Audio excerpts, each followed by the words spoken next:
He's been through practically the worst that can happen to a former child star when the Hollywood tide suddenly turns and one is no longer a part of the neat elite.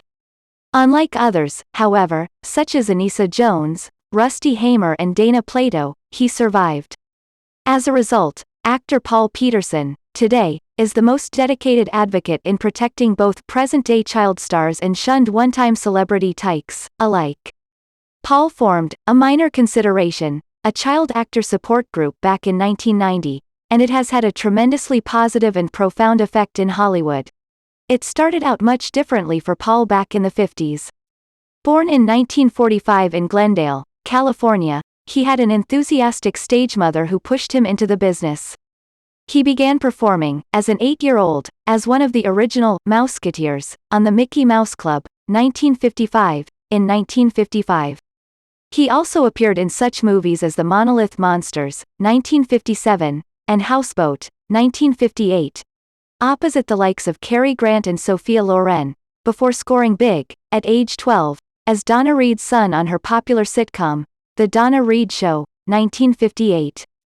With Carl Betts as his highly practical Dr. Dad and Shelley Fabares as his older pretty sister, the foursome became the ideal nuclear family for late 50s, early 60s viewers. Paul and his alter ego, Jeff Stone, literally grew up on the show.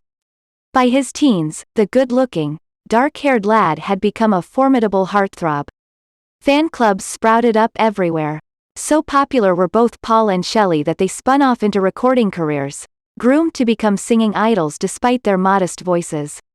She scored with the #1 hit, Johnny Angel, and he had a few minor hits with She Can't Find Her Keys, Keep Your Love Locked, Lollipops and Roses, and My Dad. The fun ended, however, after the show's demise in 1966. His all-American teen typecast didn't fit the bill as the dissonant Vietnam counterculture took hold. His acting attempts as a serious young adult also went nowhere. Audiences still saw Paul as Jeff Stone. Roles in A Time for Killing, 1967, Something for a Lonely Man, 1968, and Journey to Shiloh, 1968, came and went. Guest parts on The Virginian, 1962, and The FBI, 1965, did nothing to advance him. What he could scrape up were such outdated roles, as Moondoggie, in a revamped Gidget TV movie, Gidget Grows Up, 1969, Lost and Abandoned. Paul eventually was forced to give it all up and went through a period of great personal anguish and turmoil.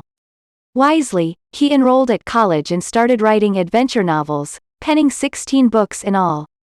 For 10 years, he ran his own limousine service. His biggest accomplishment to date, however, has been to give back, selflessly, to an industry that unceremoniously dumped him. In essence, A Minor Consideration is an outreach organization that oversees the emotional, financial and legal protection of kids and former kids in show business.